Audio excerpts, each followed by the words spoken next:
Do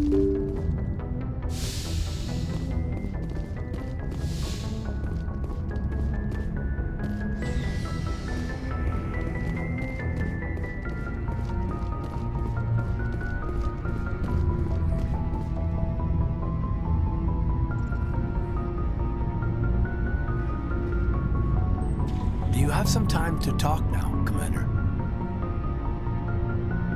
Of course. Have a seat. We've played it pretty close to the book so far, but we're a long way from backup. We've got some tough calls to make. I'm just saying, try to leave yourself a way out. I've seen what cutting corners can do, and I'd hate to have that happen to you, Shepard.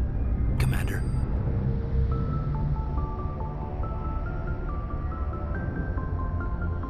That's not the appropriate way to address your commanding officer, Lieutenant. Sorry, ma'am. Maybe I got a bad signal. And if you're maybe there's someone else you'd rather confide in. Ma'am.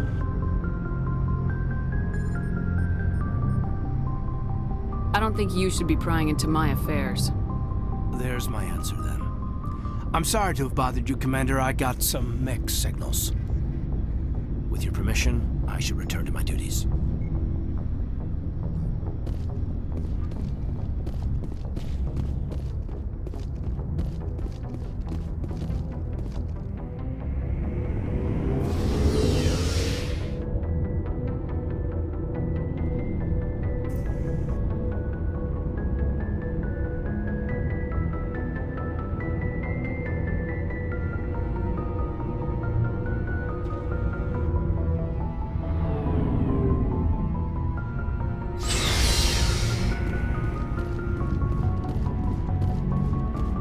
What do you want, Shepard? Why did you become a mercenary? Lots of reasons. Such as? Such as, I needed to get out of our system. I needed to eat. I needed to survive. Why not stay and help your people? I tried to help. That's why I had to leave. What happened? I was betrayed. I was head of a small tribe.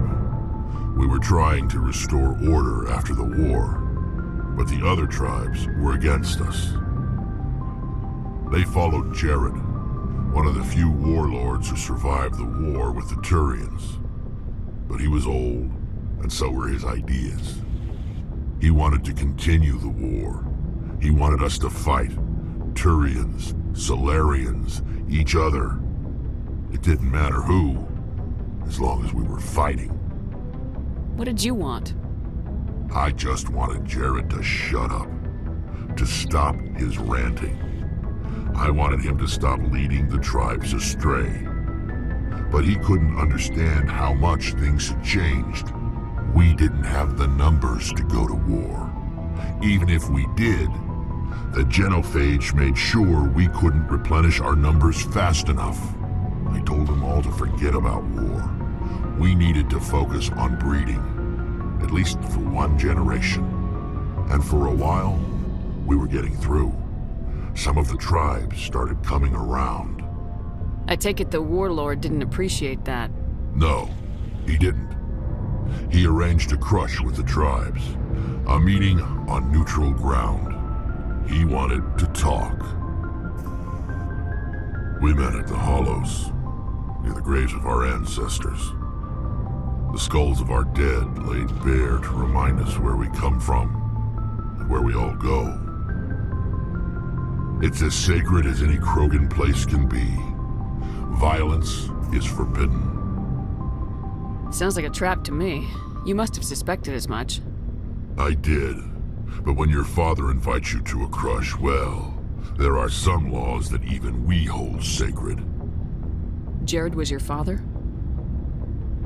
He was, until that day. We talked, but we didn't get anywhere.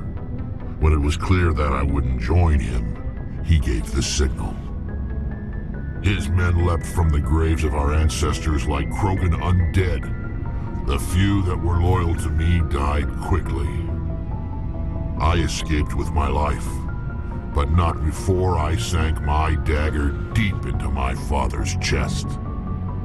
That is why I left, and that's why I'll never go back. So long, Rex. Shepard.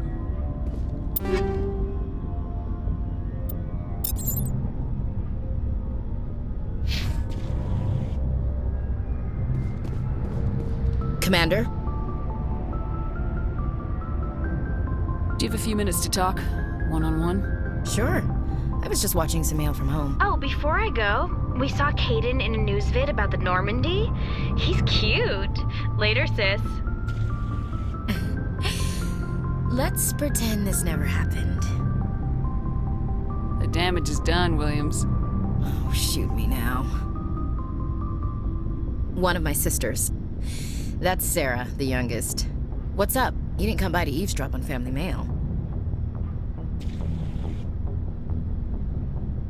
Your family seems to be important to you. Yeah, we've always been close. Me and my sisters especially. With Dad on duty so much, I had to help Mom raise them. After helping raise them, your sisters still talk to you? Amazing. Things were tense between Sarah and me for a while. Then we bonded. Sounds like your father wasn't around much. Wasn't your family stationed near him? Dad always wanted to serve in space, but he wanted us to have real ground under our feet. He'd say, space is beautiful, but you can't raise a family there. I cannot rest from travel. I will drink life to the lees. All times I've enjoyed greatly, have suffered greatly, both with those that loved me and alone. For always roaming with a hungry heart, much have I seen and known, cities of men and manners, climates, councils, governments. I didn't know you liked classical literature. Ulysses was my dad's favorite poem. Every time he shipped out, he recorded me reading it. He had a dozen versions when he retired. Does he still like it? I sure hope so. I read it to his grave every time I go home. Dad passed on a few years back. He's probably still watching, though. He's not a zombie, is he?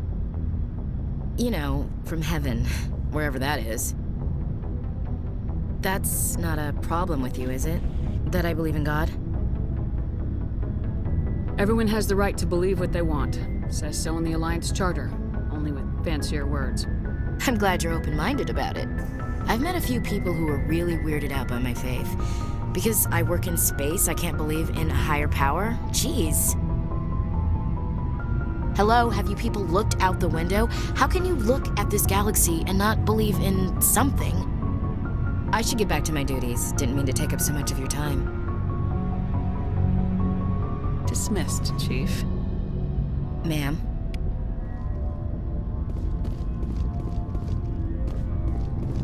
Commander, good to see you. You've been with CSEC a while. Have you seen much action? Well, not as much as you, but yeah, I've seen some interesting things. I bet you have. Anything in particular that stands out? I remember this Solarian geneticist I was sent to investigate. That case was a bit disturbing. What happened? Why were you investigating him? I was tasked with tracking black market trade on the Citadel. Most of it harmless, nothing I needed to pursue. But during the course of my investigation, I noticed an increase in the trade of body parts, organs mostly. We usually get a few of those, but not the numbers I was seeing. We weren't sure if there was a new black market lab or if some freak was harvesting organs from citizens. You've seen this before on the Citadel? Every so often, some lab sells unwanted parts through the black market, but they're not as bad as the psychos. I remember this one L-Corps diplomat we caught in my first year on the job. He was hacking people up and selling their organs. Had the station in a bit of a panic. But this case wasn't that clear-cut. Turns out there was more going on than we first realized. So how did you figure out what was happening? First, we got a hold of a sample and ran DNA tests. The weird thing was, the match led us to a Turian who was still alive and was very convinced he'd never lost his liver. After a bit of digging, I discovered this Turian worked briefly for Dr. Salion, the geneticist. So I went to his lab hoping to find evidence of cloned organ development. But there was nothing. No Solarian hearts, no Turian livers, not one Krogan testicle. You're kidding, right? Why would anyone want Krogan testicles? Some Krogan believe that testicle transplants can increase their virility, counteract the effects of the genophage. It doesn't work, but that doesn't stop them from buying. They'll pay up to 10,000 credits each. That's 40,000 for a full set. Somebody's making a killing out there. What'd you do about the geneticist? I brought in some of his employees for interrogation to see if I could get them to talk. While I was interviewing one of them, I came across something suspicious. Yeah? Go on. One of my detainees started bleeding profusely during the interview. We offered to patch him up and he got frantic, freaked out. I ordered a full exam to find out what was going on. Our medics found incisions all over his body, some of them fresh. That was our big break. These people weren't just Dr. Salion's employees. They were test tubes. Walking, living test tubes. He was growing parts inside these people? Exactly. He cloned their organs right inside their own bodies. Then he harvested them and sold them off. Most of the victims were poor. He'd pay them each a small percentage of the sales, but only if the organs were good. Sometimes an organ wouldn't grow properly, so he'd just leave it in them. Most of them were a mess, but only on the inside, hidden so nobody could see it. I hope he got what he deserved. That's the worst part. We never caught him. Why not? What the hell happened?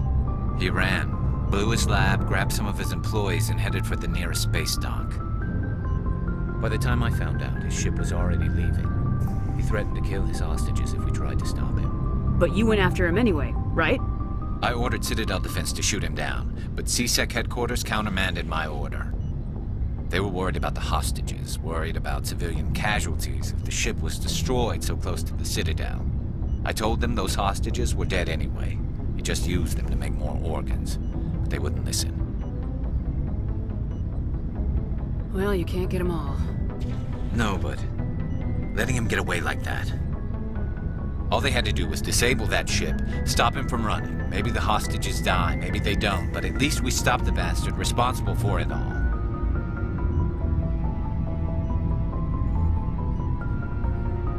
A few casualties is a small price to pay to stop someone like that. Yeah, exactly. I mean, those hostages might be wishing they'd died by now anyway. Just wish I could have stopped him. That's all. I gotta go.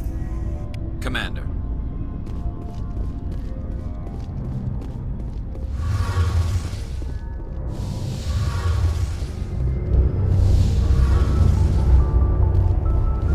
Shepard, I'm glad you're here. Good to see you smiling again, so to speak. I'm sleeping much better now. I guess I'm getting used to how quiet your ship is. I still think a lot about my pilgrimage, though. I know Steren's our top priority, but with all the worlds we go to, I was hoping to find something to bring back to the flotilla. What are you hoping to find? Usually, people bring back something like a derelict ship we can use for salvage. But I need something bigger. There's a lot expected of me. What's so special about you? It's my father. He's the senior member of the Admiralty Board. He's one of only 5 people who can overrule the decisions of the Conclave for the good of the migrant fleet. My father is responsible for the lives of 17 million people. Our entire race is in his hands, and I'm his only child. Why didn't you tell me this before? I guess I'm just tired of people judging me because of who my father is. Everyone's waiting for me to do something great on my pilgrimage, something that will forever change our lives for the better. If I don't, it's like I failed, and that reflects badly on both me and my father. The work you're doing here is more important than anything any Quarian's ever done before. Yes, I know. But you have to understand Quarian culture. We're a very insular society. The events beyond the flotilla don't much matter to the average citizen. Our greatest dream is that one day we'll return to our homeworld and drive out the Geth. But even if we stop Saren, that's not going to happen. There's still millions of Geth behind the veil. In until they're gone, our exile will continue. What would you need to bring back to make everyone happy? Something that would help us better understand the Geth. They've changed significantly since the exile. They've continued to evolve. We've done our best to study them, but it's not easy. They're very reclusive. Until recently, they never went beyond the borders of the Veil. And all the Geth we run into now are under Saren's control. We'd need to find Geth operating on their own, independently. But I don't want this to get in the way of our mission, Shepard. First, we stop Saren. Then I'll worry about my own problems. I should go. See you later.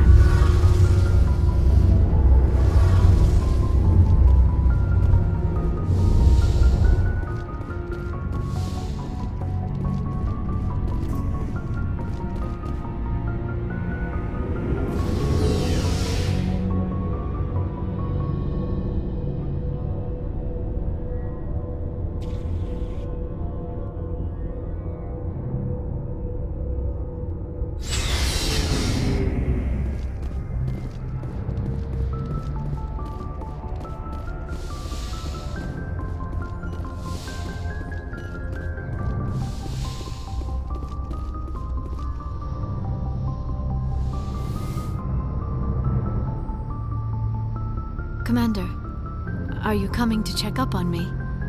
You look much better. How are you feeling? Dr. Chakwas assures me I am going to be fine. I was impressed with her knowledge of Asari physiology. You're in good hands. Dr. Chakwas knows what she's doing. I get the feeling you want to ask me something, Commander. Maybe we could pick up where we left off. You were telling me about your interest in the Protheans. Actually, I think I was talking about my interest in you, and making a fool of myself in the process. As I said, I am not used to dealing with people, especially humans. I did not really know much about your species when we first met, Shepard. I found it hard to take humanity seriously. Your kind always seemed so rushed and high-strung. We don't have the luxury of time. An Asari can live for 1,000 years. We're lucky if we hit 150. That is true. At first I thought that was a weakness of your species. After spending time with you and your crew, however, I think it may actually be an advantage. You humans are creatures of action. You pursue your goals with an almost indomitable determination. It is an admirable trait, but also an intimidating one. You're scared of us? Unfortunately, the rest of the galaxy sees humanity as something of a bully. You run over anyone in your path to get what you want. It is up to people like you to change their minds, Shepard. Why me? There is a reason the Council chose you to become a Spectre. They saw something special in you. The best of what humanity has to offer. I looked into your history. I know what happened on Akuz. The fact that you survived shows a remarkable strength. You didn't need to go behind my back. I would have told you whatever you wanted to know. I apologize, Commander. After our last conversation, I was afraid I would say something stupid again. I wanted to know more about you, to understand what made you into the woman you are. There is something compelling about you, Shepard. Are you sure you're interested in me, or is it my visions of the Protheans? I admit, your connection to the Protheans had something to do with my initial interest, but it has grown beyond that. You intrigue me, Shepard, but I was not sure if it was appropriate to act on my feelings. I thought there might already be a relationship between you and Lieutenant Alenko.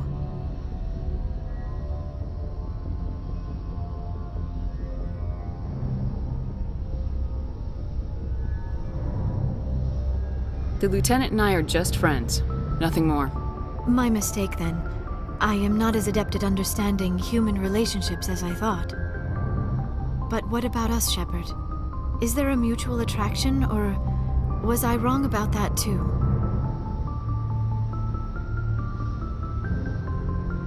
No, you were right. There is something between us. I knew it, and I knew you felt it too. But does this not seem rather strange? Why do I feel so close to you? We have only known each other a short time. We are from two different species. We have almost nothing in common. This makes no sense. These things never make sense. They just happen and we get swept up in the storm. You make it sound so chaotic, so dangerous. A little danger makes things exciting. This is all a bit overwhelming. I am not used to this. I need some time. Take all the time you need, Liara. I'll be here. Thank you, Shepard. Let's just talk about something else for now. I should go. Goodbye, Shepard. Yes, Commander? Is there something you need? I should go. Goodbye, Commander.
Good timing, Commander. We got a transmission coming in from the Citadel.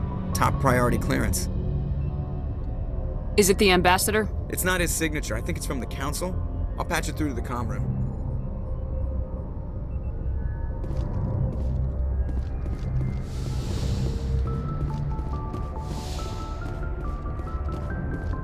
Commander Shepard, we've received information that may be critical to your mission against Saren.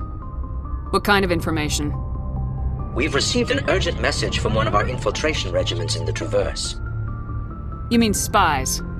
Spectres tend to attract attention, Commander, but they are only one arm of the Council.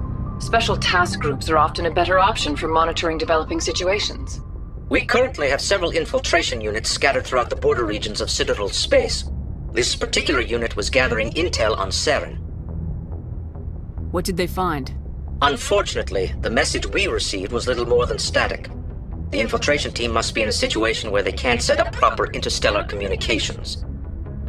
But the message was sent on a channel reserved for mission-critical communications. Whatever they were trying to tell us, we know it was important. Considering your interest in Saren, we thought you might want to investigate this. Find out what happened to our team. The signal originated from the planet Vermeer. I'll look into it. The Council prefers not to become involved in the specifics of Spectre activities. We only want you to be aware of all your options, including Vermeer. Good luck, Commander Shepard. We will keep you advised if we learn anything else.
Heading out.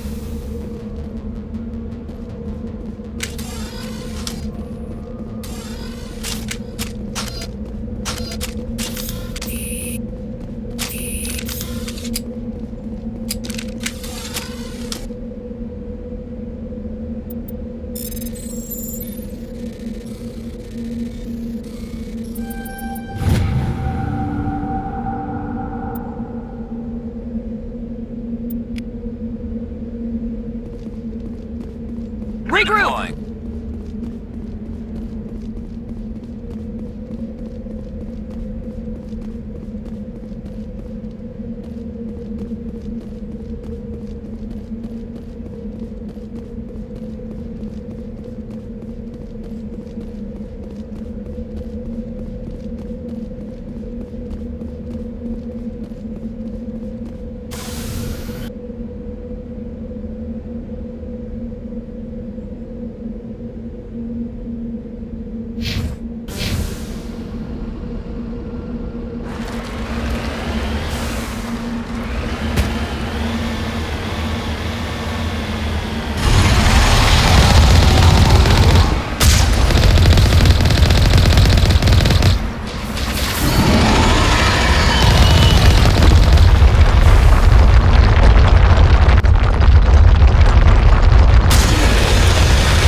This place looks abandoned.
Heading to position.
According to these data logs, the survey team unearthed some kind of alien technology.